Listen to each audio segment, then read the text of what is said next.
Across the ancient world, stone was not merely broken or piled. It was carefully shaped, deliberately moved, and placed with a level of precision that continues to unsettle modern expectations. Massive blocks, some weighing tens or even hundreds of tons, were cut cleanly, fitted so tightly that no mortar was required, and aligned with remarkable accuracy. These achievements appear in regions where no advanced metal tools, complex machines, or written construction manuals are known to have existed. For centuries, this gap has encouraged dramatic speculation. Stories of lost technologies, forgotten machines, or erased knowledge often dominate popular explanations. Yet when the stone itself is examined closely, a far quieter and more practical story begins to emerge. The surfaces, joints, and unfinished works left behind suggest not overwhelming power but patience. Not brute force but observation.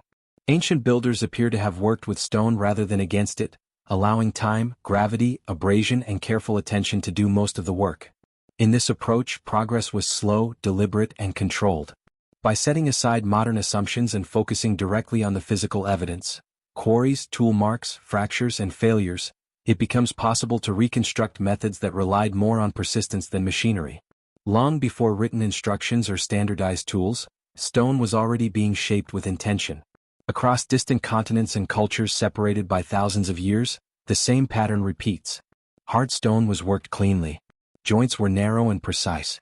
Blocks fit together without binding material. The work shows no signs of haste. Surfaces often appear calm and controlled, as though shaped gradually rather than struck violently. In many locations, the marks left behind do not match the tools traditionally assigned to the period, raising questions not about intelligence but about assumptions. At sites such as Sacsayhuaman in Peru, enormous stones interlock in complex, irregular forms. Some of these blocks exceed 100 tons, yet their faces meet so perfectly that even a thin blade cannot be inserted between them.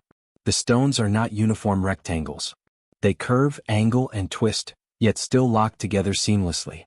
Official explanations typically point to hammerstones and prolonged manual labor. However, the surface patterns often tell a more complicated story, one that suggests repeated testing, selective shaping, and gradual refinement rather than simple impact. In Egypt, granite quarried at Aswan was transported hundreds of kilometers to be used in temples, statues, and sarcophagi. Granite is an extremely hard material, ranking high on the Mohs hardness scale. Copper tools, commonly attributed to the period, deform quickly when used directly against it. Experimental archaeology has shown that copper combined with sand can cut granite slowly, producing rough channels over extended periods. Yet many ancient cuts appear smoother, straighter, and more consistent than these experiments would predict. The depth of these cuts often remains uniform, without the wandering typically caused by hand-driven tools. One of the most revealing examples is the unfinished obelisk at Aswan. Still attached to the bedrock, it cracked during extraction and was abandoned, preserving a moment frozen in time. The trench surrounding it contains long grooves with rounded bottoms and remarkably consistent width. Measurements show that these channels repeat at steady intervals, as though created by a controlled process rather than individual strikes. No known copper chisel produces marks like these. Even today, similar grooves are more commonly associated with rotary or abrasive methods. Early investigators noticed these anomalies. In the early 20th century, engineer Reginald Engelbach examined Egyptian stonework and observed that certain marks behaved more like sawing than chiseling. Decades later, engineer Christopher Dunn studied drill holes in granite artifacts and identified spiral grooves inside them. These spirals indicate feed rates that, when compared to modern machining standards, imply pressures and speeds far beyond what hand-powered copper drills should achieve. These observations do not prove the existence of advanced machines. Instead, they highlight gaps in modern understanding of ancient processes. Ancient texts rarely describe technical methods in detail. Knowledge was transmitted through apprenticeship rather than documentation. Skills passed from hand to hand, generation to generation. If a technique worked, it was used. If it relied on subtle factors such as vibration, heat, moisture, or chemistry, it may have left little visible evidence behind. Organic materials decayed. Tools were recycled. Stone endured. In India, entire temples such as those at Ellora were carved directly from solid basalt cliffs. The volume of stone removed is immense. Walls remain straight, floors level, and ceilings smooth. Basalt is tougher than limestone, and while iron tools existed in later periods, the earliest phases of carving display control that seems disproportionate to the tools typically credited. Even more striking is the method of execution. The excavation progressed from the top downward, a risky approach that required careful planning before the first cut was made. Any serious error could have made the project impossible to complete. Scattered historical accounts hint at alternative techniques. Roman writer Pliny the Elder described stones being split using wooden wedges soaked in water. As the wood absorbed moisture, it expanded, exerting steady pressure that cracked stone along predictable lines. This method relied on pressure rather than cutting and left clean breaks without metal tools. Similar techniques appear centuries later in China and Japan, suggesting independent rediscovery rather than borrowed technology. Other methods involved heat. Fire setting, used in ancient mining, involved building fires against rock faces and then quenching them with water. The resulting thermal shock caused cracking. Repeated carefully, this allowed stone to be shaped or detached without direct impact. While this technique produces fractured surfaces, skilled workers could guide the breakage along intended paths. Fire setting required patience and control, not force. More speculative ideas involve vibration.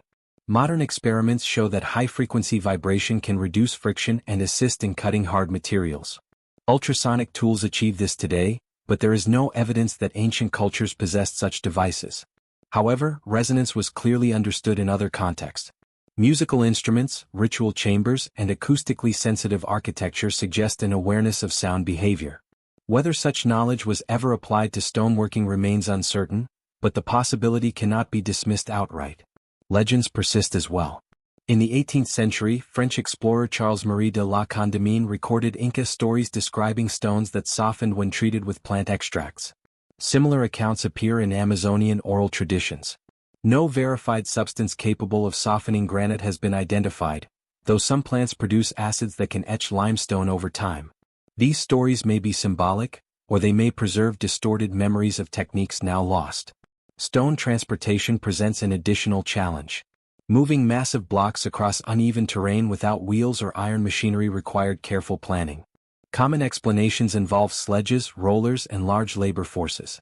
Egyptian reliefs depict statues moved on sledges lubricated with water, a method shown by modern physics to reduce friction significantly. This solution works well in many contexts, yet it does not explain every case, particularly the uphill placement of enormous stones at high altitudes. At Baalbek in Lebanon, the trilithon stones weigh over 800 tons each. They were quarried nearby but lifted and set with extraordinary precision.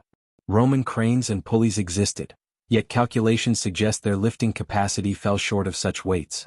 Proposals range from massive earth ramps to incremental levering, but no definitive construction remains survive. What stands out is not a single solution but repetition. Across the ancient world, similar problems were solved again and again, often with comparable results. Hard stone was shaped cleanly. Massive blocks were moved carefully.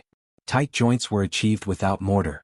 The solutions likely varied by environment and material, but the underlying principles remained consistent. Pressure applied slowly, abrasion over time, careful measurement, and constant correction can achieve far more than modern intuition often allows. The absence of surviving tools complicates interpretation, but tools wear out, rot, or are reused. Stone alone preserves the final outcome. Modern assumptions tend to favor visible effort, sparks, blows, and force. Ancient methods appear to have favored quiet repetition. In mid-20th century experiments, researchers attempted to recreate Egyptian drilling using copper tools and sand.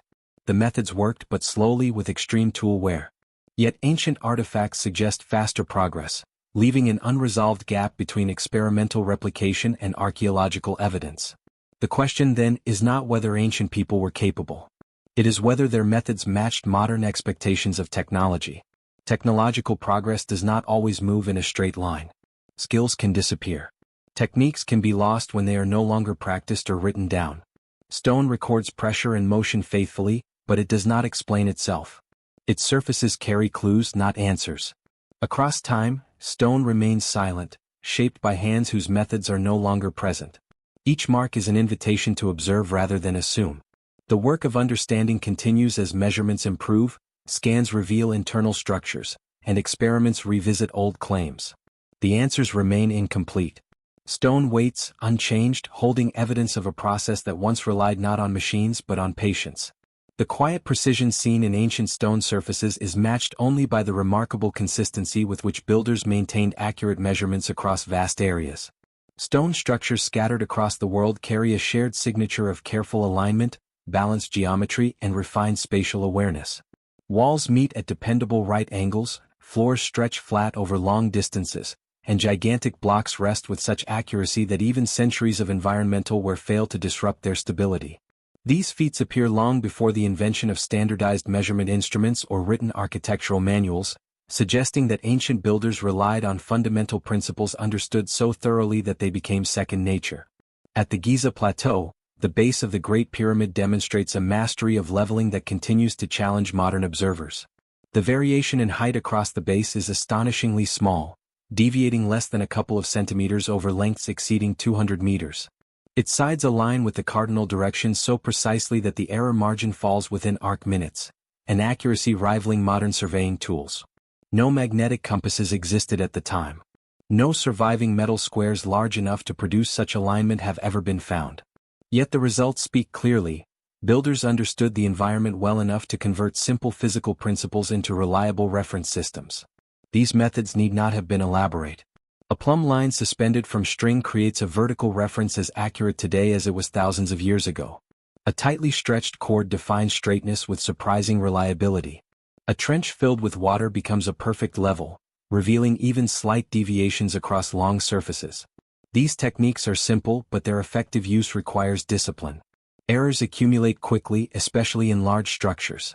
That ancient builders consistently prevented these errors from compounding reveals a culture of careful verification rather than guesswork. Across the world, similar strategies appear in stone monuments far removed from Egypt. At Stonehenge, massive upright pillars support lintels arranged in a circle, each lintel set at a uniform height. The tops align to form a continuous horizontal plane, an achievement nearly impossible without constant checking. The mortise and tenon joints carved into the stones require exact orientation before lifting, because once placed, adjustments would be extremely difficult. These joints are not symbolic. They are functional engineering solutions shaped from stone using methods that demanded slow, controlled effort. In the ancient capital of the Inca, walls made of intricately fitted stones reveal another dimension of measurement sophistication.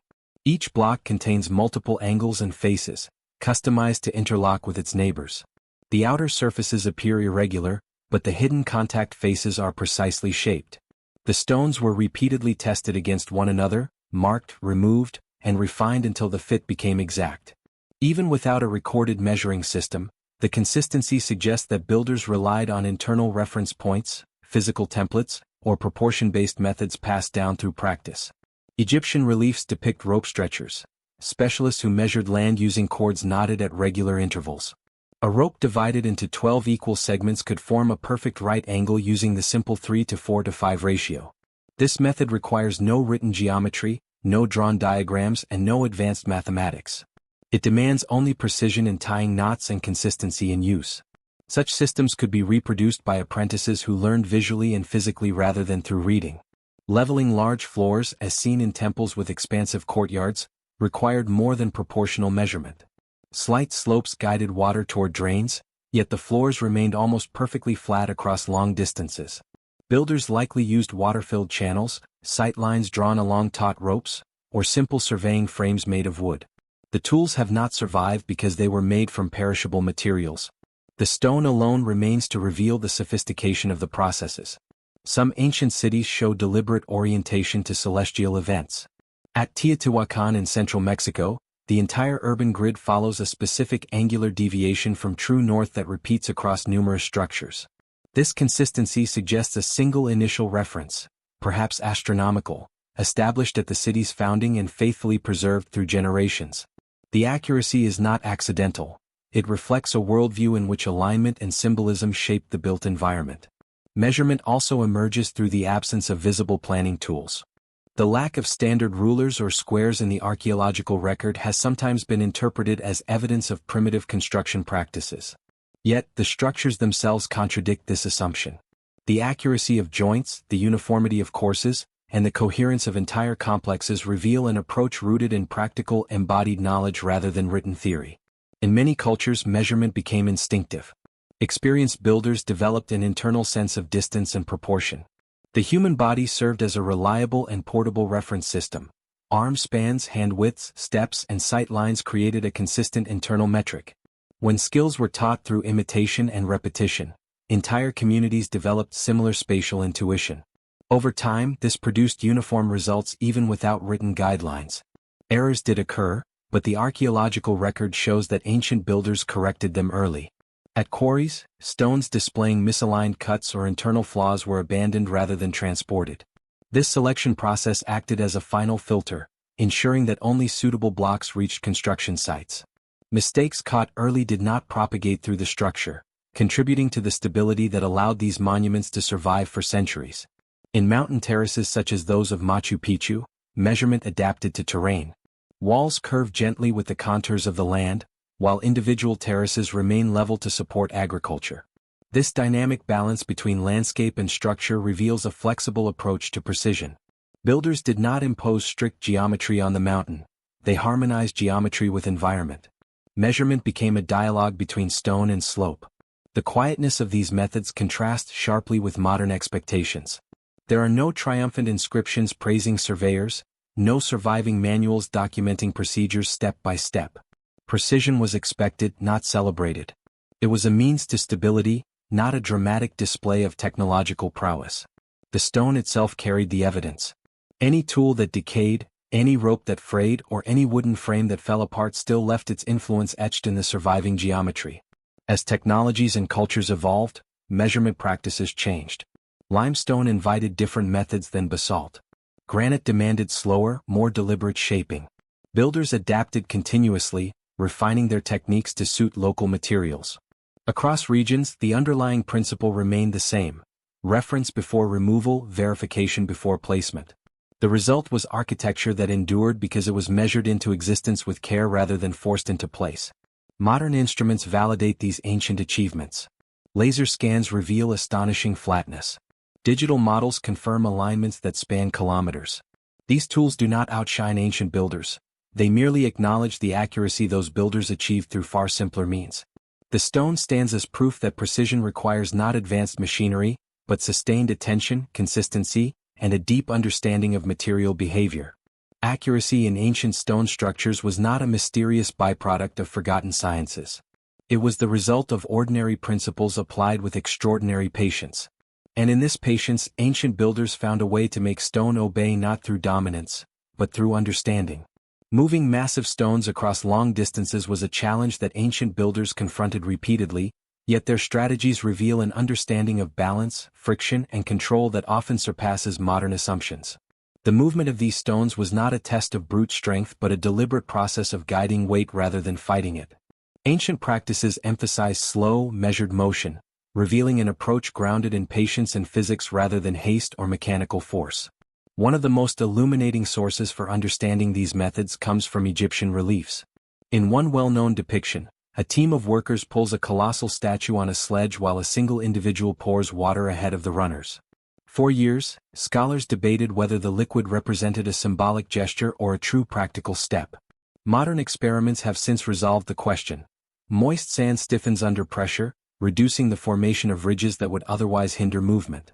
This simple act, damping sand with water, nearly halves the force required to drag a heavy object.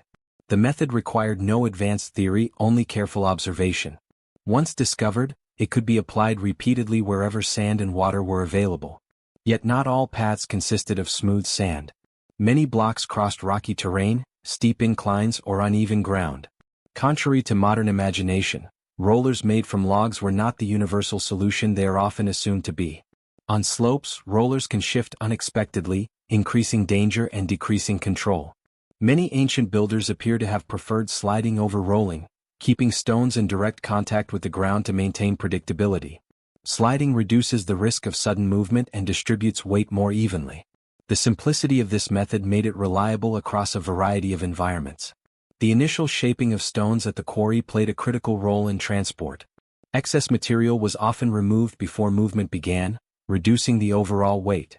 Some partially shaped blocks abandoned at quarries show that this process was carefully optimized. If a stone was too heavy or too awkwardly shaped, it was left behind.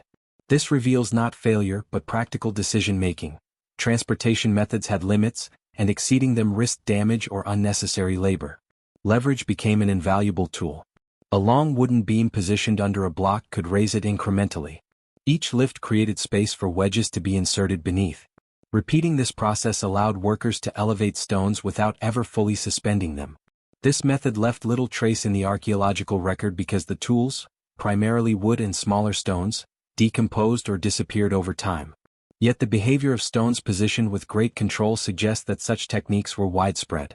Massive stone movements at ancient sites such as Baalbek demonstrate how the environment itself was integrated into construction strategies. The quarry at Baalbek sits slightly uphill from the platform where some of the largest stones were placed. This meant that for at least part of the journey, gravity could assist rather than hinder. Stones could be eased downhill along prepared paths, controlled with ropes and wedges, guiding momentum instead of resisting it. Temporary earthen ramps also played a significant role. By building gradual inclines of soil, rubble, and debris, workers created surfaces strong enough to support tremendous weight. These ramps were dismantled after use, leaving almost no trace. Their absence in the archaeological record is not evidence of their non-existence, but a reflection of their impermanent nature. Earth is an easily shaped material that can be reused, reformed, or washed away, while stone provides the lasting testimony of how it was placed. Central to successful stone movement was the concept of balance. Large blocks were never moved quickly. They advanced slowly, often at a walking pace or slower. This deliberate rate allowed constant correction. If the path shifted or the stone began to tilt, progress could be halted immediately. Teams could adjust ropes, re-level the surface, redistribute weight, or reinforce weak areas. This strategy prevented accidents and ensured that the stone remained intact and stable throughout its journey. Ropes made from plant fibers, twisted reeds, palm fibers, or animal hide provided the tensile strength required to control heavy loads. Contrary to assumptions that ancient ropes were weak, experiments show that natural fiber ropes, when properly braided, can support several tons. Multiple ropes used simultaneously distributed the load and built redundancy into the system. If one rope frayed or snapped, others compensated, preventing sudden failure. Coordination among workers also enhanced efficiency. Many traditional labor practices involve synchronized pulling, guided by chants or rhythmic shouting. This rhythmic coordination minimizes sudden jerks, reduces peak strain, and maintains constant tension across ropes. It transforms dozens of individual efforts into a singular, steady force. Although no recordings exist from ancient construction sites, the enduring presence of similar work songs in modern traditional communities suggests deep historical roots. Friction management extended beyond simple water lubrication. Ancient builders experimented with a variety of natural substances. Clay slurry, mud mixed with plant oils, compacted ash, and even animal fat could be applied beneath sledges to reduce resistance. Each material provided different levels of slickness. Choosing the right mixture required experience and sensitivity to environmental conditions, another testament to the adaptive nature of ancient engineering. Turning large stones presented its own set of challenges. Rotation increases friction, yet ancient builders found creative solutions. One method involved balancing a stone on small rounded rocks or wooden pivots, allowing it to be rotated gradually. Another technique involved rocking the block gently from side to side, shifting its center of gravity and enabling controlled repositioning. This rocking motion is still used today when moving heavy appliances or machines without specialized equipment. In some places, stones display small protrusions or knobs. These features, often dismissed as decorative or mysterious, may have served practical purposes during movement. They provided grip points for ropes or leverage points for wooden beams. Once the stone was positioned correctly, these protrusions were removed or hammered back into the surface. Their disappearance in finished walls reflects the intentional refinement process. Transport strategies varied depending on terrain. In mountainous regions like the Andes, builders often quarried stones uphill from construction sites, allowing descent rather than ascent. Descending with heavy stones may sound counterintuitive, but when properly controlled with ropes and anchor points, downhill movement requires less physical effort than hauling upward. Paths carved into slopes, reinforced with rubble or wooden beams, provided stability. Switchbacks reduced steepness. Every environmental factor became part of the toolset. Water transport dramatically expanded possibilities. In regions with rivers or coastlines, floating heavy stones on rafts or barges was far easier than moving them over land. Ancient harbors reveal channels and mooring points shaped to accommodate heavy cargo. Boats made of reed bundles or logs could support substantial weight when designed with wide platforms. Stones could be loaded gradually using leverage and counterweights, balancing the raft before departure. The buoyancy of water effectively neutralized weight, transforming an otherwise impossible load into a manageable one. Once stones reached their destinations, the process of placement was just as meticulous as transport. Stones were eased into position, tested, lowered, nudged, and adjusted repeatedly. In some cases, stones were placed, removed, reshaped slightly, and returned multiple times. This iterative process produced the tight joints and stable foundations that characterize many ancient structures. Stone placement was not a final event. It was the culmination of continuous refinement. The absence of visible lifting machines in ancient sites has fueled speculation, yet the subtle evidence of patience and control paints a more grounded picture. Ancient builders did not rely on dramatic mechanical devices because they did not need them. They relied on the reliability of slow movement, predictable friction, balanced weight, simple geometry, and human coordination. These methods, while quiet, were extraordinarily effective. When time is not a constraint, simple techniques become powerful. A stone moved a few meters a day is not a failure of technology, it is a triumph of planning. Modern reconstructions often fail not because the ancient methods were flawed, but because modern tests attempt to compress months of work into a few hours. Under such pressure, tools break and paths fail. When the ancient timeline is respected, the same tasks become surprisingly achievable. What appears miraculous today was once an ordinary part of construction life. Ancient societies did not question how long it took to move a block, they simply moved it. Each day presented a small achievement. Over months or years, those small achievements accumulated into monuments that still stand, defying modern expectations of what can be accomplished without machinery. The techniques were humble. The results were monumental. Stone itself reveals another language, one written not with letters but with surfaces. In many ancient structures, the most remarkable feature is not the size of the blocks or the scale of construction, but the finish of the stone. Hard materials were smoothed, curved, flattened, or polished with a level of refinement that suggests deliberate, patient shaping. These surfaces rarely show marks of violent cutting. Instead, they reflect slow abrasion, persistent testing, and subtle correction. The process was neither glamorous nor fast, but it yielded results that appear almost effortless.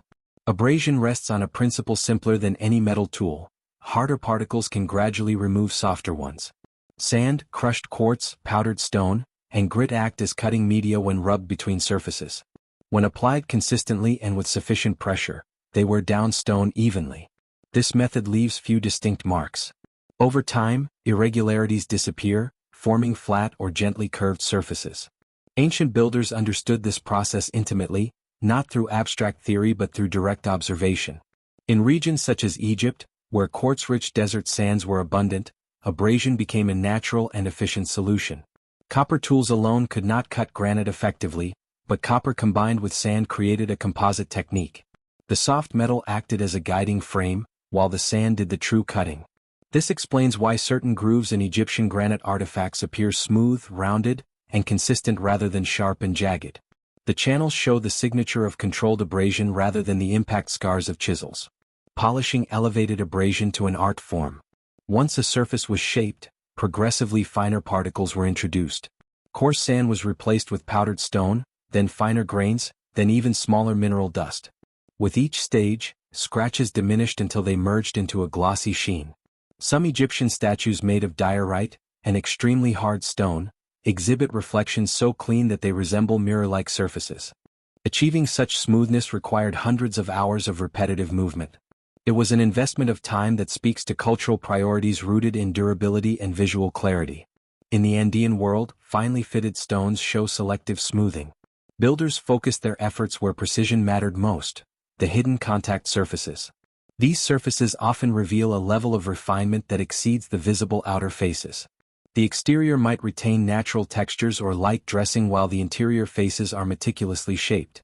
This approach reveals a practical understanding of structural behavior. Stability depended on the hidden joints, not the exterior appearance. The result was both efficient and resilient. Curved surfaces required even more controlled effort. Abrasion naturally tends toward flattening. Creating curves demands variable pressure and continuous checking. Builders used rounded stones, flexible pads, and shaped wooden guides to create consistent curvature. Bowls, basins, and interior architectural forms with smooth, symmetrical curves showcase this mastery. The curves emerge not from dramatic cutting but from countless micro-adjustments made through touch, sight, and patience. Water played a quiet yet essential role. Wet abrasion minimized dust, carried away debris, and cooled surfaces. It transformed grit into slurry, improving cutting efficiency.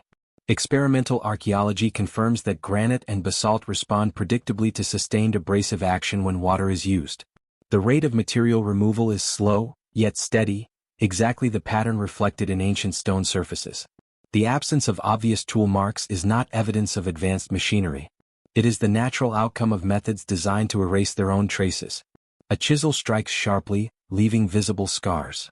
Abrasion wears evenly, blending marks into textures so subtle that centuries of weathering can erase them entirely. This invisibility has misled many observers into assuming lost technologies.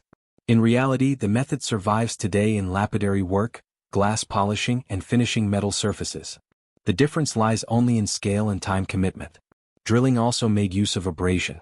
A rotating wooden shaft tipped with sand could bore holes into hard stone when spun consistently. In many ancient artifacts, spiral grooves inside drill holes indicate steady rotation combined with abrasive cutting. These spirals do not prove machines, they prove consistency. A skilled worker maintaining rotation by hand or with a simple bow drill could produce the same pattern. The grooves reveal patience far more than speed. The selective nature of stone finishing offers clues to ancient priorities. Surfaces exposed to view often show careful polishing, while invisible surfaces remain rough. This demonstrates intentional strategy rather than arbitrary effort. Builders understood exactly where precision mattered for structural stability and where it served aesthetic or symbolic functions. They invested time accordingly, optimizing both labor and outcome. Some stones bear faint remnants of temporary features, small nubs or raised areas that may have assisted in handling. Once no longer needed, these features were removed through abrasion, restoring the stone to its intended form. Their ghost-like traces on some blocks reveal the step-by-step refinement process, offering rare glimpses into workflows otherwise lost to time. The quiet science of shaping stone required attention rather than force. Stones were examined, tapped, wetted, dried, and observed repeatedly.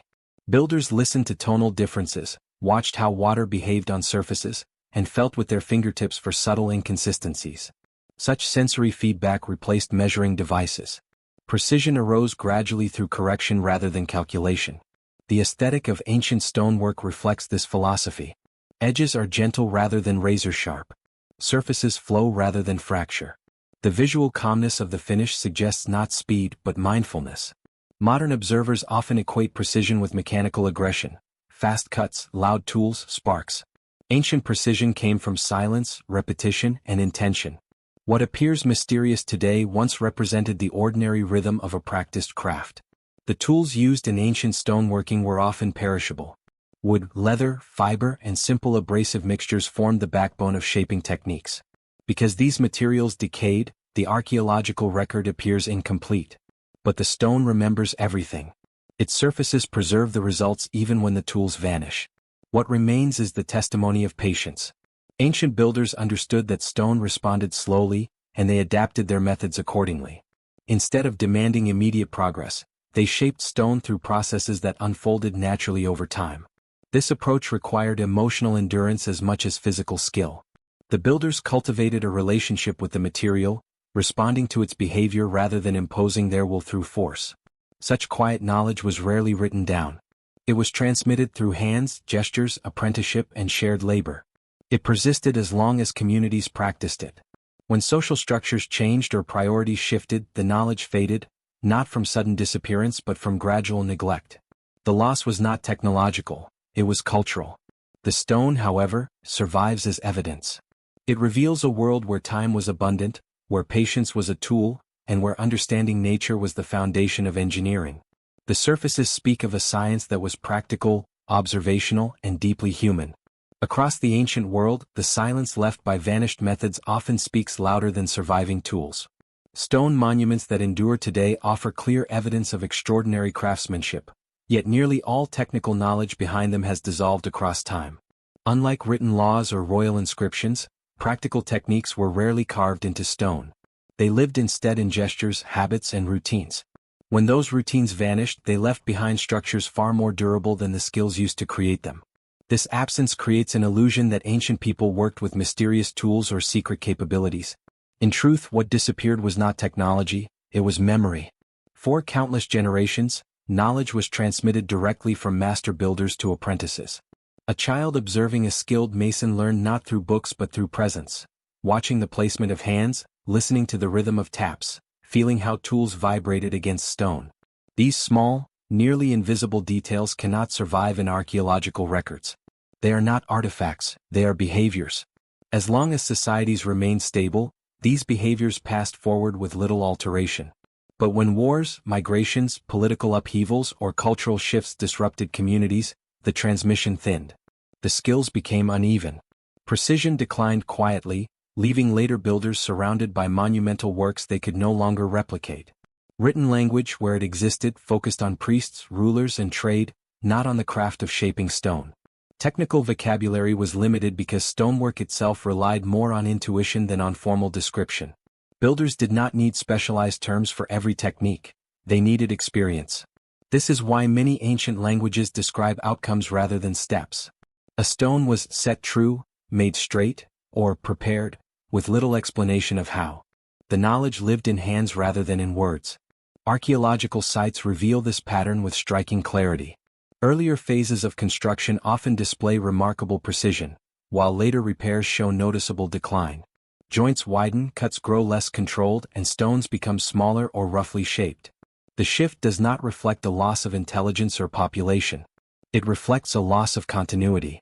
When a generation fails to pass down a method, the next must improvise.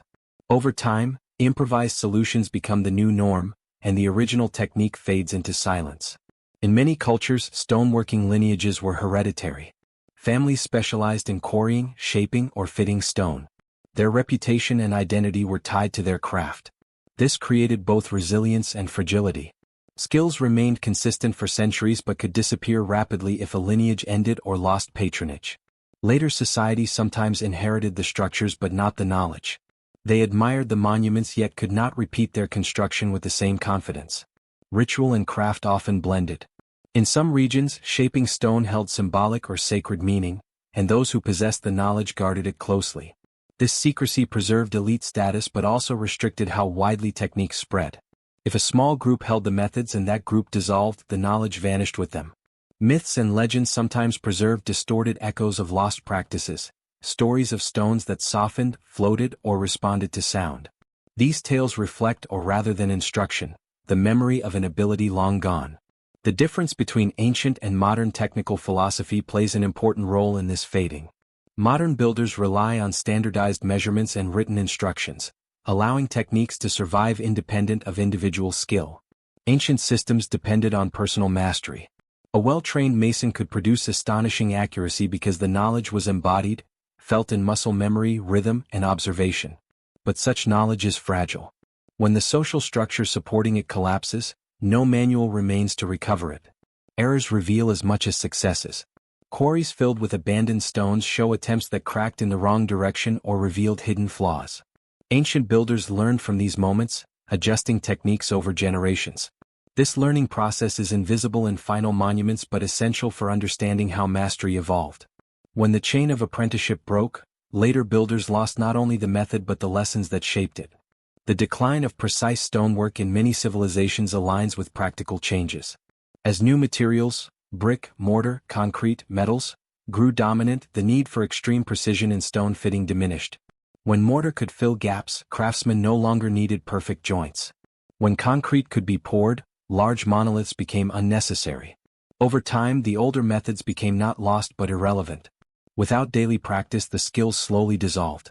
The remnants that survive highlight how easily mastery can fade when no longer required. In some regions, ancient stonework remains unmatched not because ancient builders had superior intelligence, but because they practiced longer and dedicated lifetimes to the craft.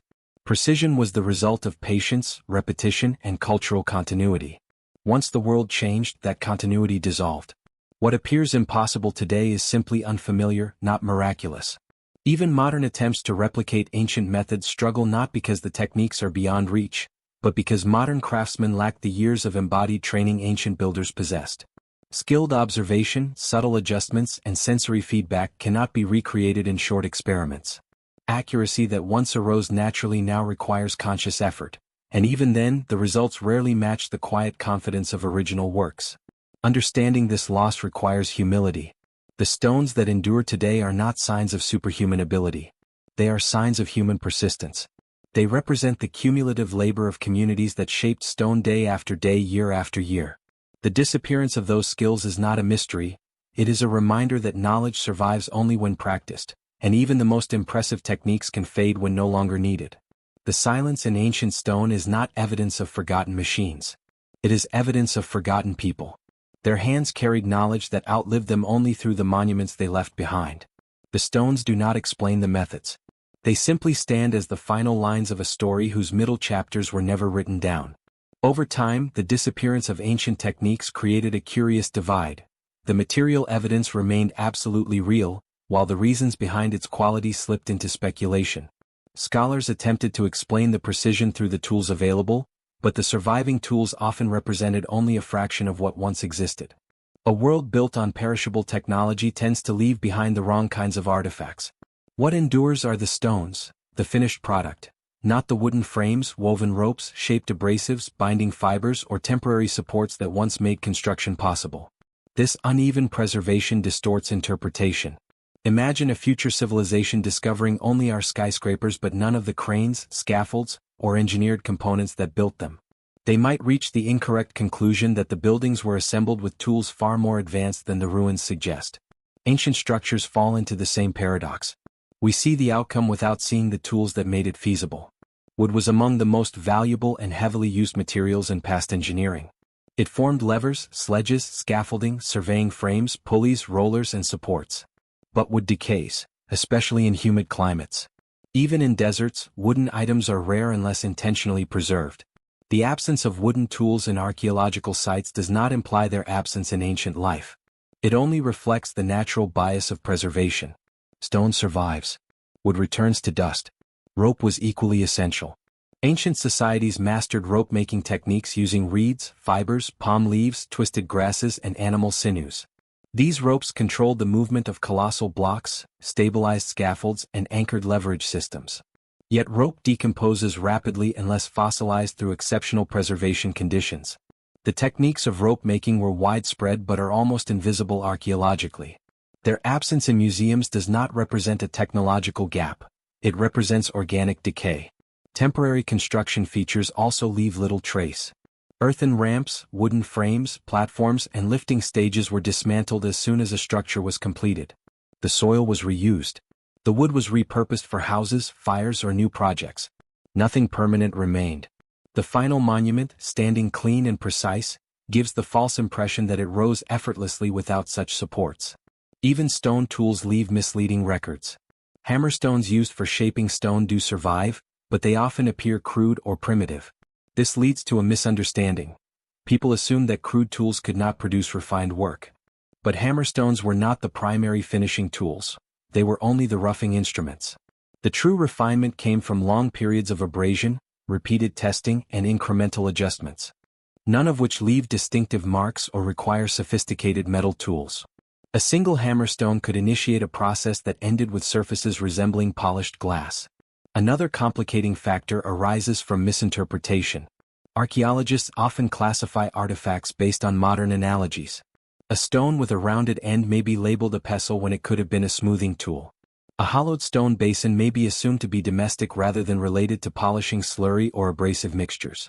When modern categories fail to match ancient purposes, the original function becomes invisible. Over time, mistaken classifications accumulate until entire tool sets disappear behind incorrect assumptions. Cultural biases add further distortion. Modern engineering values speed, efficiency, and power. Ancient engineering valued continuity, patience, and durability. These priorities shaped methods in ways that are difficult for contemporary observers to appreciate. A process that takes months today might be dismissed as impractical, but in ancient societies time flowed differently. If a task required a year, that year was simply part of the work. Tools were designed for endurance, not rapid output. Techniques were optimized for reliability, not speed. The social environment also shaped engineering choices. In many ancient societies, labor was abundant while specialized tools were rare or expensive. Communities relied on coordinated human effort rather than machinery. Monuments became communal projects, engaging thousands of people across seasons or generations. The collective nature of such work allowed gradual, precise construction without the need for advanced devices. Modern observers, accustomed to mechanized solutions, sometimes underestimate how much can be achieved through synchronized labor and time. Ritual significance amplified this commitment. In many cases, the building process itself held symbolic or religious meaning. Stones were shaped not only for structural reasons but for ceremonial purposes. A block might be aligned with a celestial event or positioned to channel sound in a sacred chamber. The act of shaping stone became a form of devotion. When construction had spiritual value, patience was natural, and precision became an expression of reverence rather than efficiency. This sacred dimension influenced the treatment of stone as a living material. Builders studied how different stones behaved, how they fractured, how they resonated when tapped, how they responded to heat or moisture. This intimate familiarity replaced the kinds of written instructions modern engineers rely upon. A master builder walking through a quarry could assess quality with a glance, detecting subtle shifts in color or grain that signaled hidden weaknesses. Such sensory knowledge is rarely documented but is often more reliable than measurements. The concept of time also differed profoundly. Modern builders calculate deadlines and budgets. Ancient builders operated within seasonal cycles, social rhythms, and generational continuity. A monument could take decades or centuries to complete without diminishing its significance. This long horizon allowed techniques that would be unthinkably slow today to flourish. It gave builders freedom to perfect surfaces, align stones repeatedly, and refine joints until they met their standards of stability and beauty. Interruption of these cycles explains much of the later decline. When political systems shifted, religious institutions collapsed, or skilled communities were displaced, continuity broke. Techniques dependent on apprenticeships could vanish in a single troubled generation. The next generation might inherit the result of the method, the structure, but not the method itself. Over time, the cultural context that made such precision possible faded, leaving behind mysteries for future observers to unravel. Not all knowledge disappeared evenly. In certain remote regions, traditional methods survived far longer than in major urban centers. Isolated communities preserved stoneworking practices through necessity rather than prestige. Their methods remained practical rather than monumental, adapted for daily use. These surviving traditions provide valuable clues. In some Himalayan villages, builders still shape stone using rhythmic tapping techniques. In parts of Africa, sandstone is still quarried by hand using methods similar to those depicted in ancient reliefs. In Peru, some highland communities still fit stones with remarkable precision using familiarity passed down across centuries. These living traditions demonstrate that the abilities required to shape stone were not miraculous. They were human. They depended on repeating familiar motions thousands of times, observing small changes, and teaching the next generation through shared practice. They remind us that the ancient world was not a place of lost super technologies but of enduring human perseverance. The stones stand not as puzzles but as testimonies. Modern fascination with lost methods reflects more about the modern world than the ancient one. Today, machines accomplish tasks once performed by skilled individuals. As a result, many modern craftsmen lack the extended training ancient builders considered routine. The disappearance of such immersive apprenticeships creates the illusion that ancient precision requires advanced machinery. In reality, it requires only time, consistency, and a deep relationship with material. What vanished, then, was not the capacity to shape stone but the cultural structures that supported the long, quiet work. When these structures dissolved, people continued to build, but their priorities shifted. Stone gave way to more convenient materials. Intricate shaping became unnecessary. And the knowledge that once turned unyielding rock into elegant, carefully fitted surfaces slowly dissolved into the silence of history. Ancient achievements in stonecraft also reveal an unexpected relationship between builders and the landscapes they inhabited. Many structures appear not as isolated constructions but as extensions of their environments, harmonizing with mountains, merging with natural formations, or aligning with celestial patterns that connected earth to sky. This integration was not accidental. It emerged from a worldview in which nature, architecture, and community formed a unified system. Stoneworking was not merely technical, It was ecological, astronomical, and social. Builders often selected quarry locations with extraordinary foresight. They understood the characteristics of regional stone, its fracture patterns, weathering behavior, grain direction, and structural reliability. This knowledge resulted from centuries of observation. A quarry was not simply a site of extraction, it was a classroom. Each formation offered lessons. Some stones broke cleanly along natural planes, allowing efficient shaping.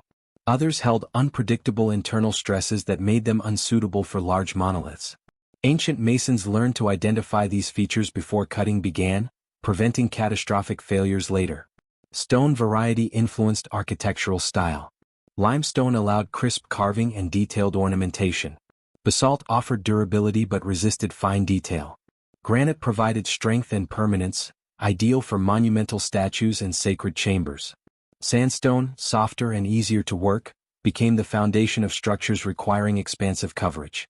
Builders adapted designs to the strengths and limitations of each stone, blending artistic vision with geological reality. Understanding stone also required understanding climate. Hard stone behaves differently in dry deserts than in humid rainforests. Temperature changes cause expansion and contraction, influencing how blocks should be fitted. Regions with heavy rainfall required different jointing strategies than those with intense sun exposure.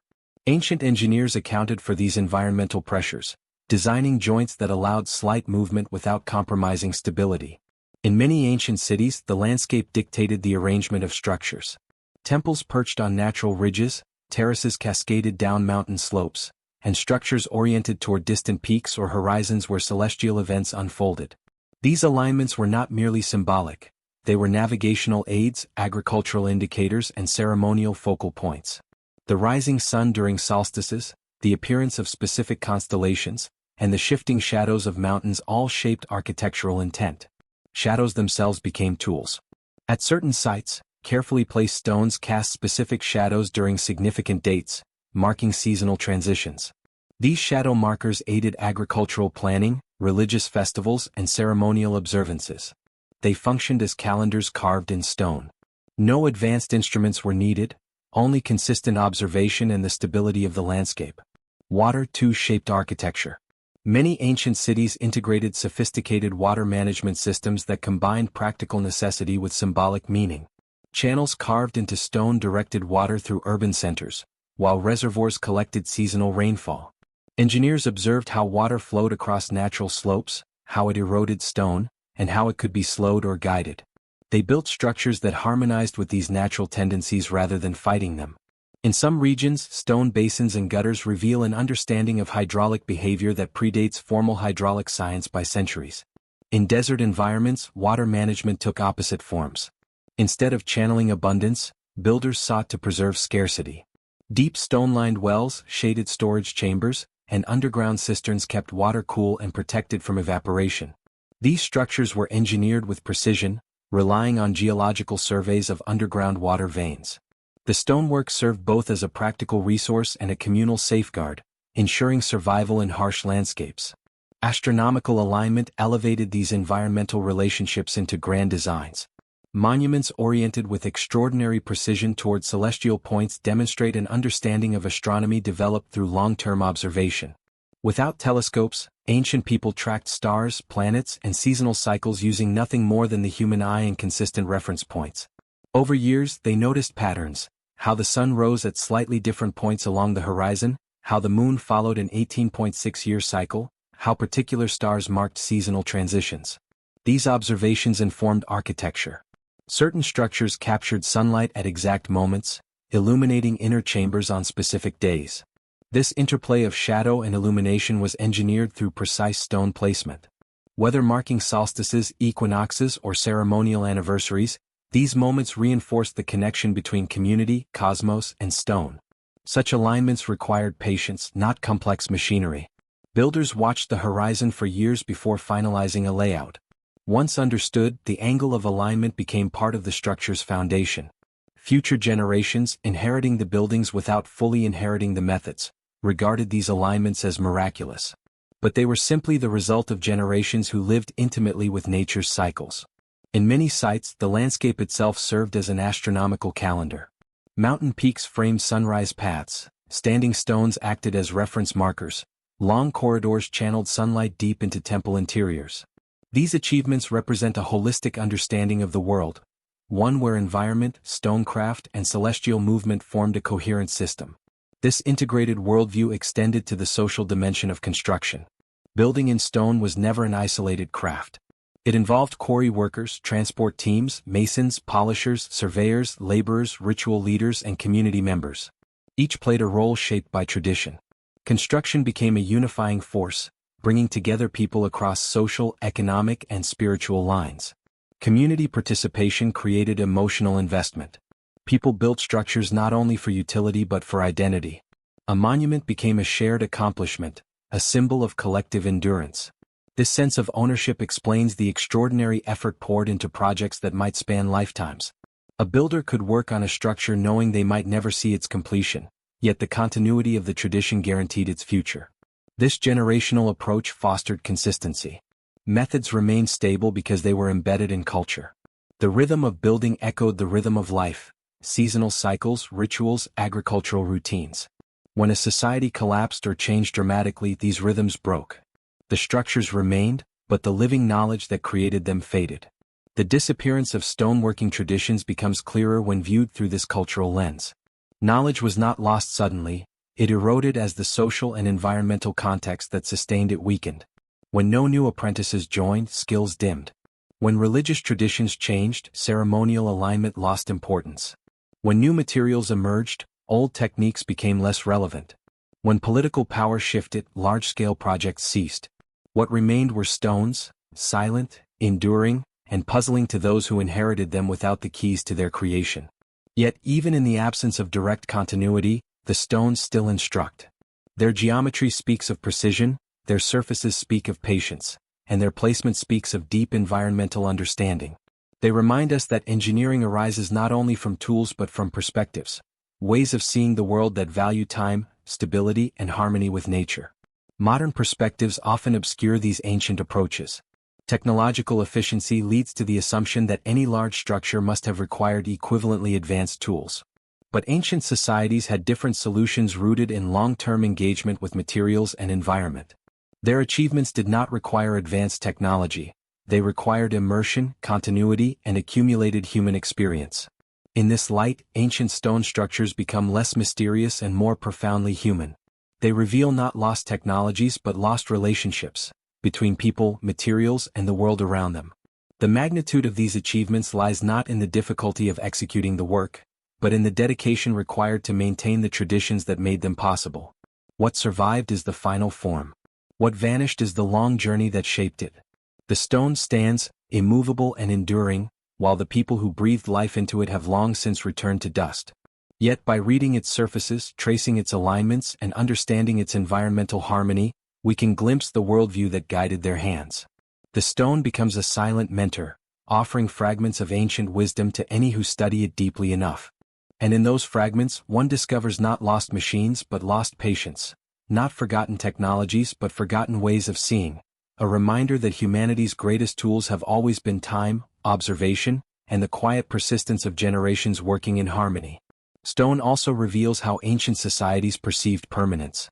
To modern builders, permanence is achieved through engineered materials, steel reinforcement, chemical-resistant concrete, composite structures. To ancient builders, permanence emerged from understanding the natural tendencies of stone, selecting materials that harmonized with their environment, and designing forms that could withstand centuries of climate, erosion, and subtle earth movement. Their perception of durability unfolded not in decades but in epochs. Many ancient structures appear overbuilt by modern standards. Blocks are thicker than necessary, foundations deeper than required, and walls heavier than their loads demand. This is not inefficiency, it is ancient engineering logic. Without knowledge of future stresses or the luxury of rapid repairs, builders designed for resilience. They created buildings that would not merely stand but endure. The weight of each block became an asset, pressing downward to create stability. The mass of the structure resisted wind, earthquakes, and seasonal variations. In places with seismic activity, irregular stone shapes interlocked like three-dimensional puzzles, distributing stress across multiple contact points. The structure adapted to movement rather than resisting it rigidly. Some ancient buildings survived earthquakes not because of complexity but because of their simplicity. Heavy stones, carefully set without mortar, could shift slightly during tremors and then settle back into position. Modern mortar-bound structures crack when stressed beyond tolerance. Dry stone construction behaves like a living system, absorbing shocks. The builders who designed these walls understood how stones interacted with one another, how gravity stabilized them, and how movement propagated through connected masses. They anticipated stresses they could not measure mathematically but recognized intuitively through generations of experience. This insight extended to the shaping of stones themselves. Some stones were intentionally left with subtle irregularities to improve interlocking. Others were cut with slightly convex faces so that their centers bore the weight while the edges acted as stabilizers.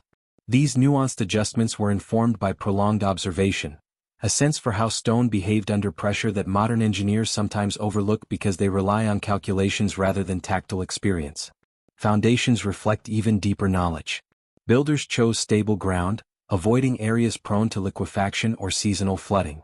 They tested soil by digging exploratory pits, observing moisture retention, and noting the qualities of the underlying bedrock. In some sites, foundations include layers of crushed stone or gravel that acted as drainage and shock absorbers, preventing water accumulation and distributing weight evenly. This technique appears in disparate regions, from Mediterranean cities to Andean fortresses, suggesting that similar insights arose independently as people watched how water, earth, and stone interacted over time. Some structures incorporated subtle inclines or curves to manage structural loads. Slight inward tilting of walls, now detectable through precise scanning technologies, reveals an understanding of gravity's influence. These inclines counteracted the outward thrust caused by stacked stones. The curves ensured that the weight naturally pressed inward, enhancing stability. Such techniques required no written mathematics.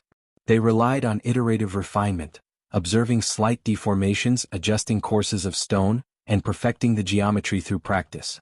Drainage systems hidden within ancient structures demonstrate further sophistication. Builders carved channels within foundations or walls, allowing water to escape rather than pool and weaken the structure. These channels are often invisible without excavation, yet their presence reflects careful planning. A structure that allowed water to remain trapped inside risked erosion, frost damage, or weight imbalance. By guiding water away, builders extended the lifespan of their constructions by centuries. The use of natural topography further enhanced structural stability. Many temples and terraces were built directly into slopes, using the mountain's mass as a natural buttress. Rather than resisting the landscape, builders embraced it. This created structures that felt rooted, as if grown from the earth rather than imposed upon it. This integration also minimized the need for extensive retaining walls and deep foundations, reducing the risk of collapse. Builders also understood how stone aged. Different stones weather at different rates, develop patinas, and respond to environmental chemistry. Some stones absorb moisture, others repel it. Some fracture under thermal shock, others withstand intense heating. By choosing stones appropriate for local conditions, builders ensured longevity. In humid areas, they selected stones resistant to biological growth. In arid regions, they used stones that resisted crumbling under dry heat. Such decisions were based on centuries of familiarity with how materials behaved. This long-term perspective stands in contrast to modern construction, which often prioritizes short-term functionality over millennial endurance. Modern buildings may last decades. Ancient builders aimed for centuries. Their sense of time was broader, their goals more enduring. They were building not for themselves but for future generations, perhaps even for the gods or for the landscape itself. This difference in intention shaped technique. When builders knew a structure would outlive them, they accepted slow, meticulous work. The polishing of a single stone could take weeks. The alignment of a corner could involve days of repositioning. Moving a monolith could require seasons of preparation.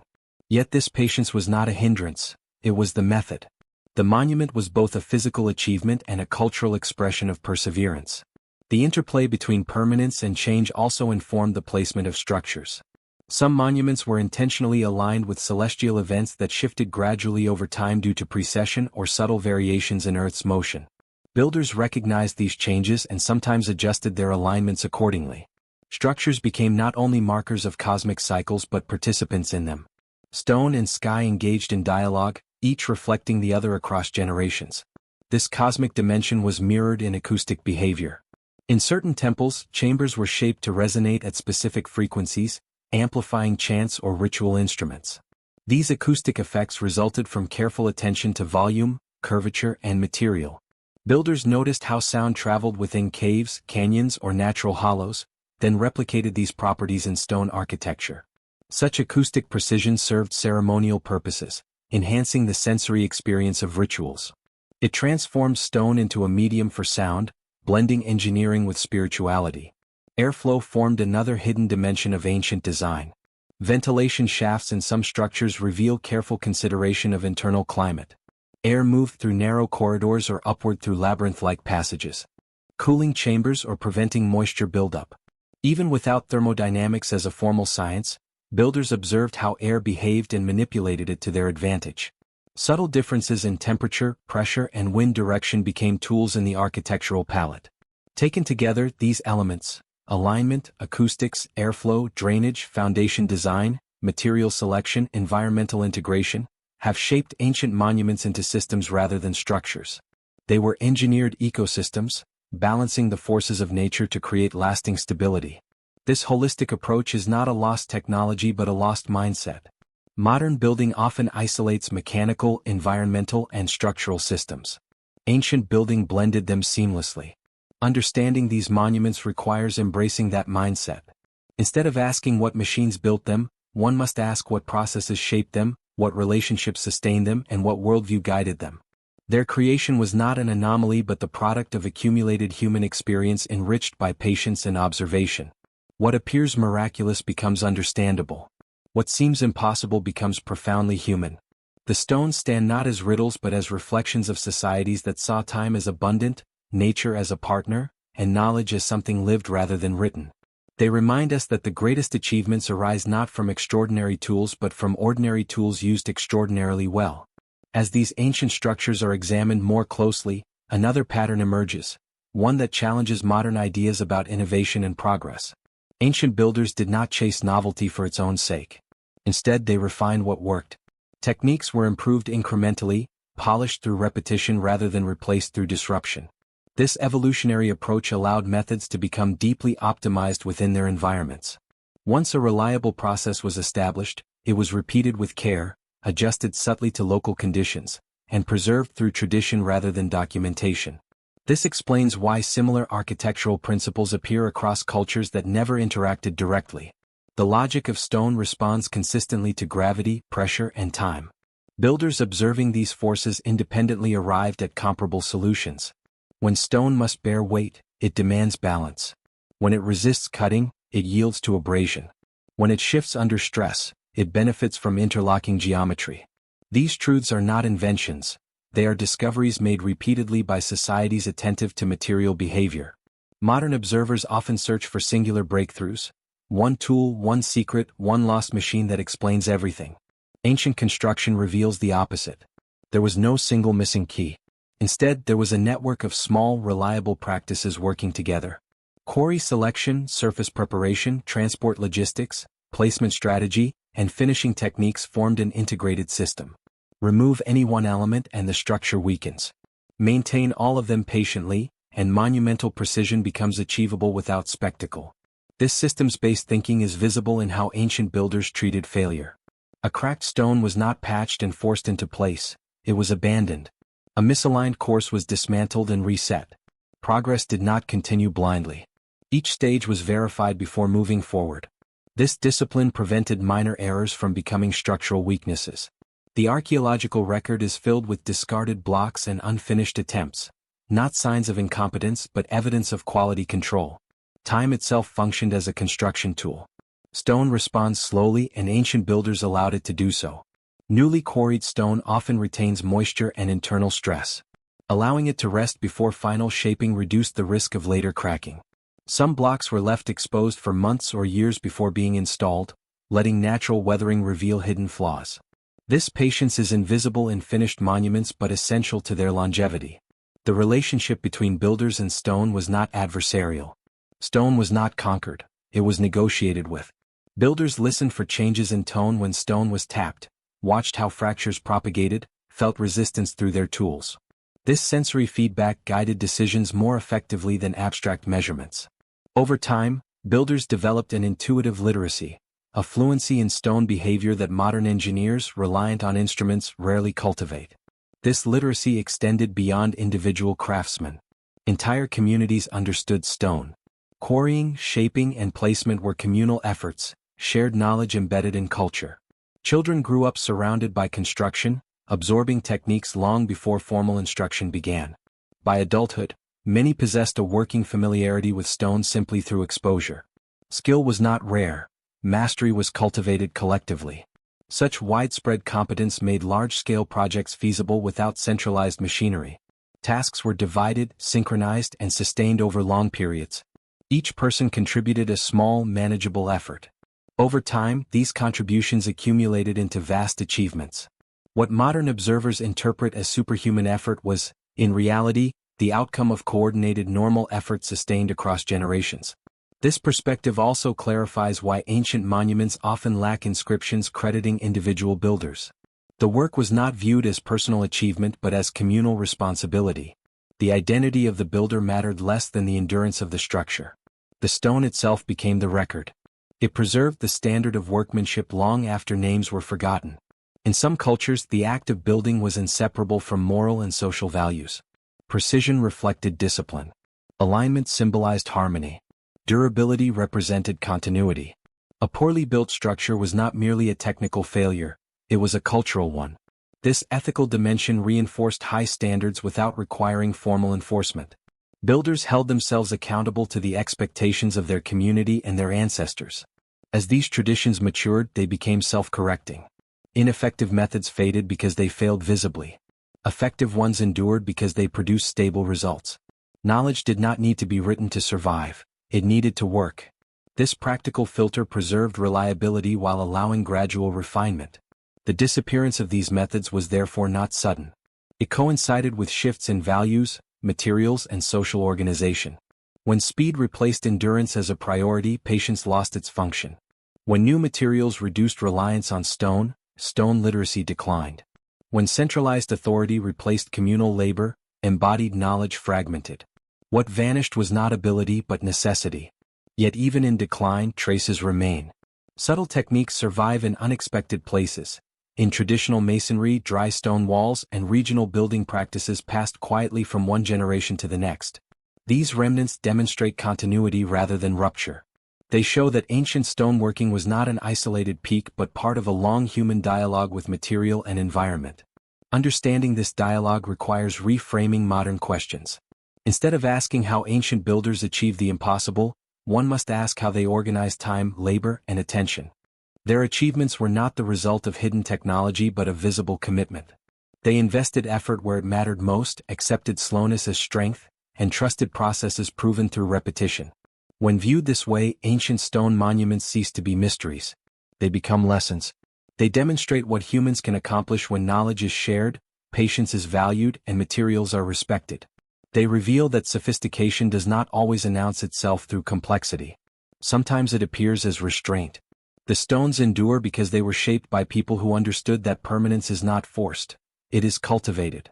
Their methods were quiet, cumulative, and deeply human. And although the hands that practiced them are gone, the logic they followed remains etched into every joint, surface, and alignment, waiting to be recognized rather than rediscovered. As this understanding deepens, it becomes clear that ancient stone construction was not driven by isolated brilliance but by continuity. Knowledge accumulated slowly, refined by repetition rather than reinvented through sudden innovation. Each generation inherited not only structures but habits of thinking, ways of approaching material that emphasized restraint, foresight, and respect for natural limits. Builders did not rush to impose form.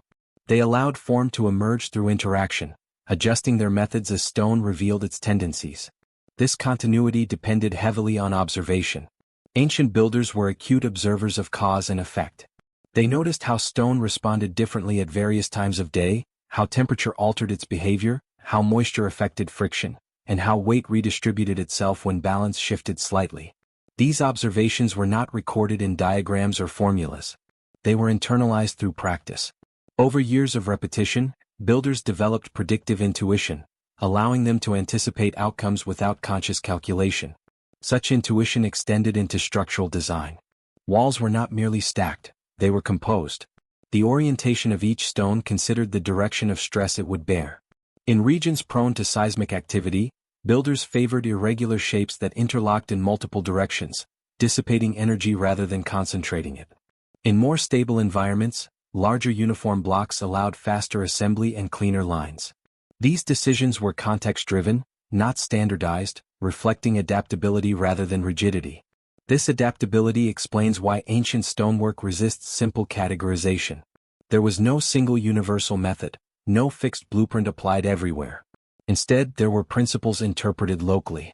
Gravity behaved the same everywhere, but landscapes did not. Builders responded accordingly. Mountain architecture differed from desert construction. Coastal stonework adapted to salt and moisture. Forested regions balanced stone with timber. Each solution emerged from dialogue with place. Even aesthetic choices were inseparable from function. Smooth surfaces reduced weathering in some climates, while rough textures improved grip and drainage in others. Ornamentation often doubled as structural reinforcement, thickening vulnerable areas or distributing load. What appears decorative to modern eyes frequently served practical purposes understood instinctively by the builders. The precision observed in ancient monuments often gives the impression of advanced measuring systems, yet the tools required were surprisingly simple. Straight lines emerged from stretched chords. Right angles arose from proportional relationships. Level surfaces formed naturally when water was used as reference. These methods are not crude approximations, they are fundamentally accurate. Their effectiveness lies not in complexity but in consistency. Used carefully, they rival modern instruments. Consistency, however, requires discipline. Ancient builders checked and rechecked their work continuously. Placement was tentative until verified. Stones were nudged, rotated, and reset repeatedly until alignment felt correct. This process demanded patience, but it minimized long-term risk. Once a stone was locked into place, its stability was rarely questioned again. The time invested early paid dividends across centuries. This approach contrasts sharply with modern construction cycles. Today, speed often overrides reflection. Errors are corrected later through repairs or reinforcements. Ancient builders lacked such safety nets. A misaligned foundation could doom an entire project. This necessity fostered caution. Every step carried weight. Decisions were irreversible, encouraging careful judgment rather than experimentation. The cultural environment reinforced this mindset. In societies where monuments symbolized cosmic order, ancestral continuity, or divine favor, failure was unthinkable. Construction was not merely technical, it was moral. Precision reflected harmony with the world. Stability mirrored social balance. Builders internalized these values, translating them into meticulous craftsmanship. Such values also shaped how labor was organized. Rather than isolating tasks, work was communal and rhythmic. Teams developed shared timing, moving stones, and coordinated motion. This synchronization reduced strain and increased control. The physical act of building became almost ceremonial, governed by rhythm rather than force. Over time, these rhythms became traditions, passed down alongside technique. The psychological dimension of this work is often overlooked. Sustained patience requires a worldview that accepts delayed reward. Ancient societies structured life around long cycles: agricultural seasons, generational lineage, celestial movements. Within this framework, dedicating years to a single project felt natural. Builders did not expect immediate completion. They expected contribution. This acceptance of incompletion allowed structures to evolve organically. Additions, refinements, and repairs occurred over centuries. Builders responded to wear, environmental change, or shifting cultural needs without dismantling the whole. Stone structures became living systems, adjusted rather than replaced. This adaptability contributed to their longevity. Over time, however, these rhythms changed. Political centralization altered labor dynamics. Religious shifts redefined symbolic priorities. New materials promised faster results. Gradually, the patience embedded in stonecraft lost its social foundation. Techniques that required decades of embodied learning no longer fit emerging economies. The knowledge did not fail, it became obsolete. When continuity broke, later generations encountered ancient monuments as finished objects rather than ongoing processes. Without understanding the slow logic behind them, observers assumed missing technology. Mystery filled the gap left by lost familiarity. Stone that once felt ordinary became enigmatic simply because its context vanished. Yet the evidence never disappeared. The stones still bear the marks of methodical shaping, cautious placement, and long-term planning. They show no sign of haste. Their surfaces speak of repetition. Their joints reveal trial and correction. Their endurance confirms that the approach worked. Modern science increasingly validates these observations. Structural analysis confirms the effectiveness of interlocking geometry. Physics explains the advantages of mass and friction management. Material science reveals how slow abrasion produces superior finishes. None of this requires speculative technology.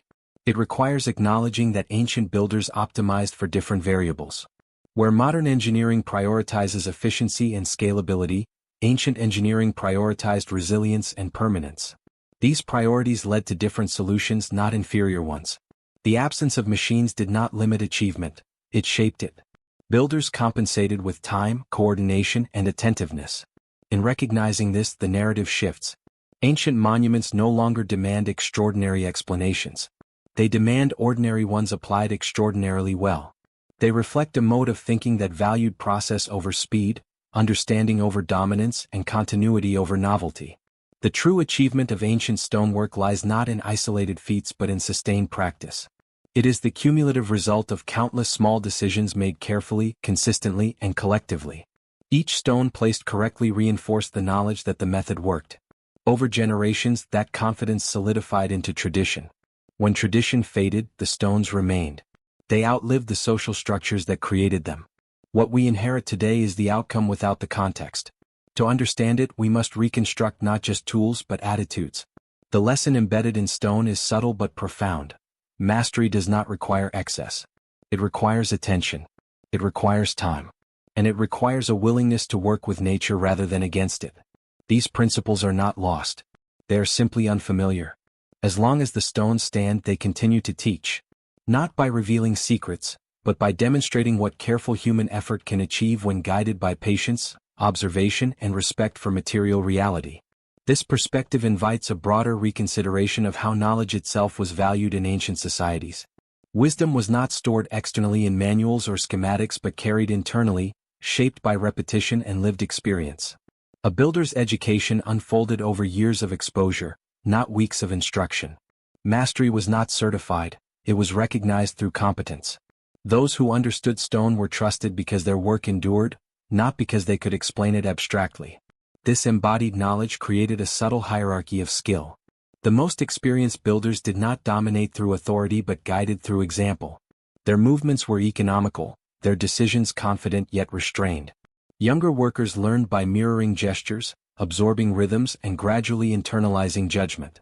In this environment, mistakes were part of learning but not tolerated in final construction. Practice occurred on lesser stones, peripheral walls, or quarry sites long before critical placements were attempted. Such a system produced builders who were deeply attuned to material feedback. They sensed resistance through tools, detected imbalance through posture, and recognized subtle changes in stone texture that signaled hidden fractures. This sensitivity cannot be taught quickly. It emerges only when attention is sustained over long periods. Ancient construction culture allowed for this kind of slow learning, valuing depth over speed. The communal nature of building further reinforced this depth. Large projects required cooperation, trust, and shared understanding. Workers depended on one another not only for labor but for safety. A poorly tied rope or misjudged movement could endanger many lives. This reality cultivated collective responsibility. Precision was not an abstract goal, it was a necessity born of mutual reliance. Ritual often framed these efforts. Before major construction phases, ceremonies acknowledged the land, the stone, and the forces involved. These practices were not merely symbolic. They slowed the process, focused attention, and reinforced respect for material. By embedding work within ritual, societies ensured that construction proceeded deliberately rather than impulsively. The act of building became a mindful engagement rather than a mechanical task. This mindset shaped how ancient builders approached risk. Instead of attempting bold, untested methods, they relied on incremental progress. New ideas were introduced cautiously, tested on small scales, and adopted only if they proved reliable. Innovation occurred through refinement rather than disruption. This explains the remarkable consistency seen across structures built centuries apart. Change was gradual, almost invisible, yet continuous. Stone monuments therefore represent not technological leaps but cultural stability. Their uniformity across time reflects systems that valued reliability above novelty. When modern observers search for sudden breakthroughs, they overlook the power of cumulative improvement. A method perfected slowly can outperform a revolutionary approach if it aligns closely with material reality. The role of environment in shaping this stability cannot be overstated. Ancient builders lived intimately within their landscapes. They walked the same paths, observed the same seasons, and worked the same quarries for generations. This familiarity bred insight. Builders knew how stone from a particular hillside behaved in winter versus summer, how it aged over decades, and how it responded to local weather. Such long-term observation cannot be replicated through short-term study. This environmental intimacy extended to resource management. Quarrying was selective. Builders avoided unnecessary extraction, choosing stones that matched their intended purpose. Waste was minimized not out of modern environmental ethics but because effort was precious. Every cut required time. Every movement demanded coordination. Efficiency emerged naturally from the desire to conserve labor. Transportation routes evolved through repeated use. Paths were refined over generations, smoothed, widened, or reinforced where needed. What began as a temporary track could become a permanent feature of the landscape. These routes, though largely invisible today, shaped how monuments were supplied and how materials flowed through ancient cities. They represent another layer of infrastructure that vanished while the final structures remained. As societies expanded, these networks of knowledge and movement became more complex. Large centers coordinated multiple quarries, workshops, and building sites simultaneously. This required organization, communication, and planning on a scale often underestimated. Yet this coordination did not rely on centralized blueprints. It relied on shared understanding and trust in established methods. The absence of written plans does not imply absence of planning. Decisions were made verbally, through demonstration, and through collective memory. Builders visualized outcomes through experience. They understood proportions intuitively, having worked within the same architectural language for years. When adjustments were needed, they were discussed on-site, tested physically, and confirmed through observation. This adaptability allowed ancient structures to respond to unforeseen challenges. If a stone fractured unexpectedly, the design adjusted. If terrain shifted, foundations were reinforced. These responses did not require recalculating formulas. They required judgment honed through practice. The structure evolved alongside the problem, maintaining integrity without rigid adherence to initial plans. Over time, however, the conditions that sustained this approach weakened. As populations grew and economies diversified, specialization increased. Rigid reinforcements disrupt natural movement. The ancient balance between mass, flexibility, and gravity is delicate. Preserving it requires respecting original principles rather than imposing modern solutions. This realization brings ancient knowledge back into relevance.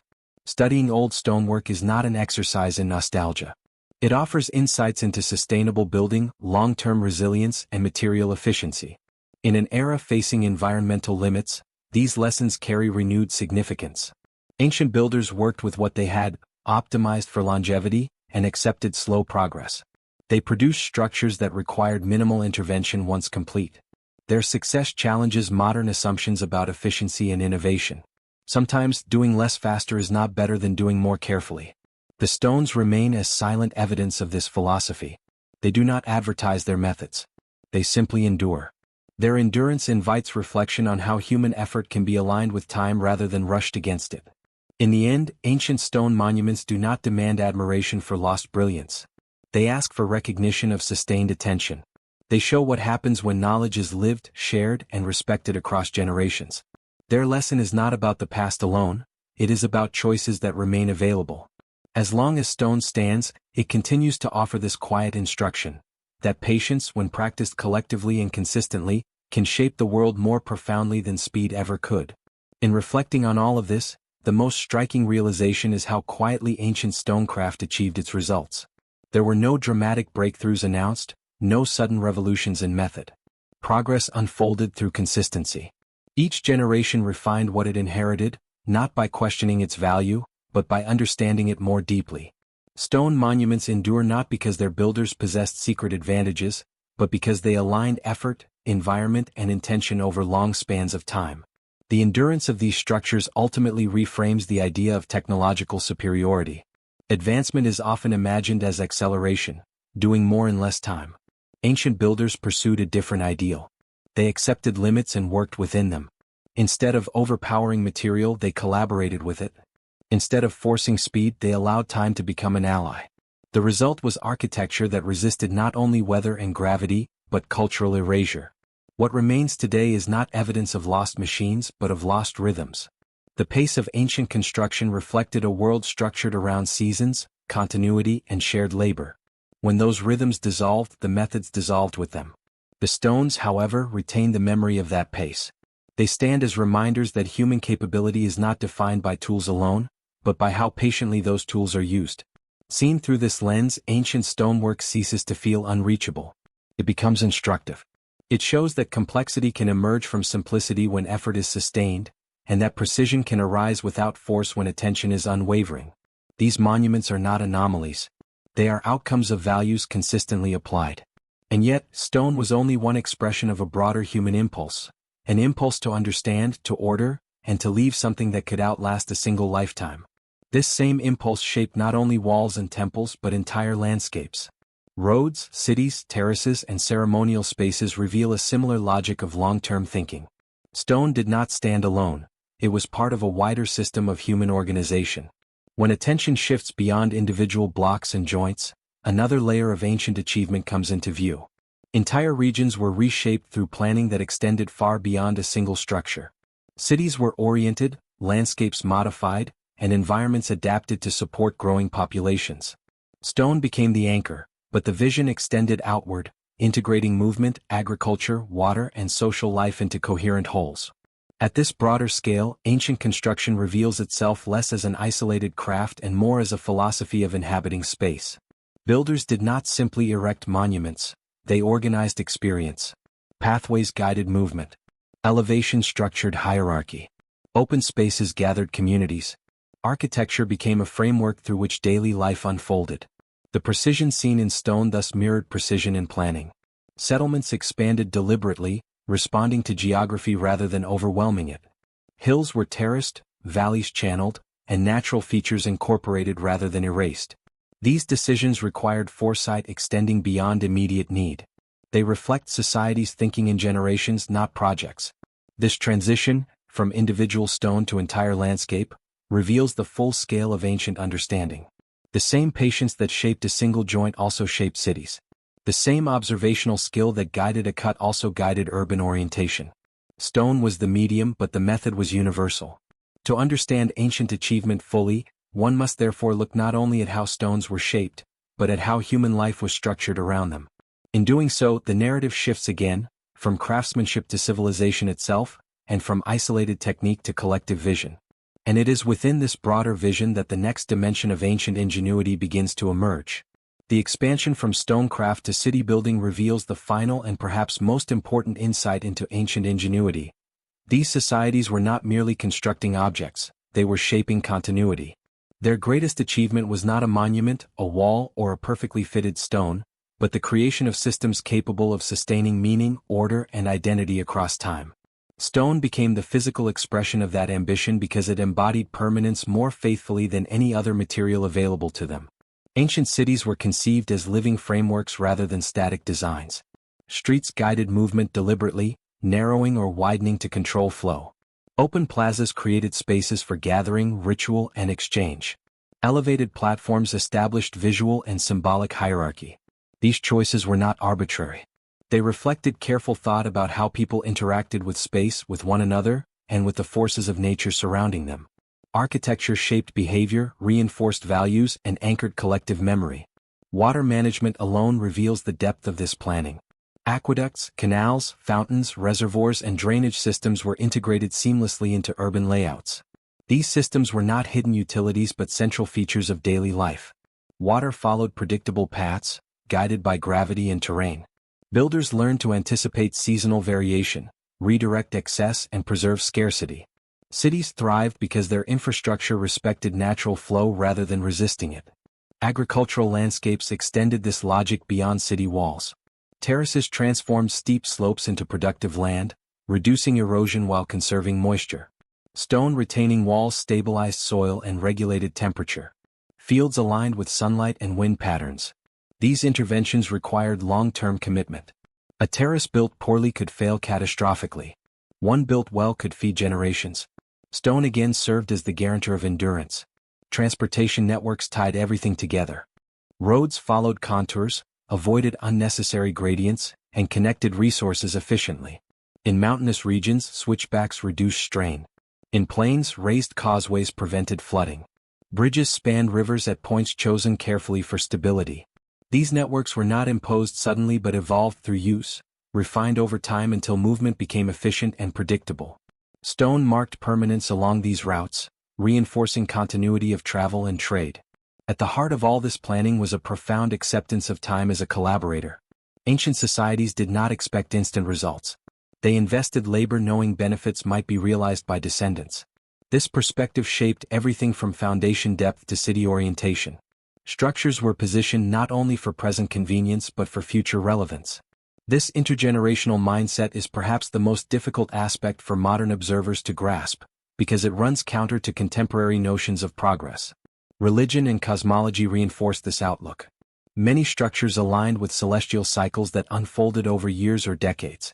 Temples marked solstices, equinoxes, and planetary movements. These alignments linked human activity to cosmic rhythm, reminding communities that their lives were part of larger patterns. Stone fixed these relationships in place, allowing future generations to witness the same events from the same vantage points. This continuity fostered stability. When people inhabited environments shaped thoughtfully, social systems became more resilient. Predictable water supply, secure food production, reliable transportation, and shared ceremonial spaces strengthened cohesion. Stone architecture supported not only physical survival but cultural endurance. It created environments where memory could accumulate rather than reset. The eventual decline of these systems did not negate their effectiveness. Political collapse, environmental change, invasion, or economic transformation disrupted the social frameworks that sustained them. Stone structures outlasted those frameworks, standing alone once their supporting traditions vanished. This survival created the illusion of mystery. Without context, the achievements seemed inexplicable. But when examined as part of a complete system, material, environmental, social, and temporal, the mystery dissolves. Ancient builders did not rely on lost technologies. They relied on alignment between values and methods. They organized labor patiently, respected material limits, and planned for futures they would never see. Their success lay in coherence rather than innovation. The lesson carried by these stones is therefore not about superiority of the past or failure of the present. It is about perspective. Ancient societies optimized for endurance. Modern societies optimize for speed. Both approaches have strengths and limitations. The tension between them shapes how knowledge is preserved or lost. Stone monuments remind us that progress measured only by acceleration can be fragile. Techniques that require constant energy input, maintenance, and replacement struggle to endure when systems change. Ancient methods, slow and deliberate, embedded resilience directly into material form. Once complete, they asked little in return. In this sense, stone becomes more than architecture. It becomes testimony. It records what humans can accomplish when they commit to continuity over immediacy. It shows that intelligence expressed patiently can rival any machine-driven solution. It preserves evidence of a mindset that treated time as abundance rather than constraint. As the modern world confronts questions of sustainability, resource limits, and long-term planning, these ancient examples regain relevance. They do not offer templates to copy directly, but principles to reconsider. Build with materials that last. Align structures with environment. Value maintenance as much as creation. Invest effort where it will endure. The stones that remain were shaped by hands guided not by urgency, but by understanding. Their surfaces bear witness to countless small decisions made carefully. Their placement reflects cooperation across generations. Their survival confirms that patience, when shared, becomes power. In the end, ancient stone monuments are not relics of a lost age. They are mirrors. They reflect choices humanity has made before, and can choose again.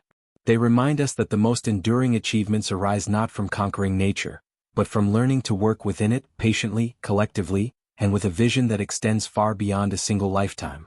And so the stone stands, silent, unmoving, and complete, holding within it a final message. that what humans build slowly with care and continuity can outlast even the memory of those who built it.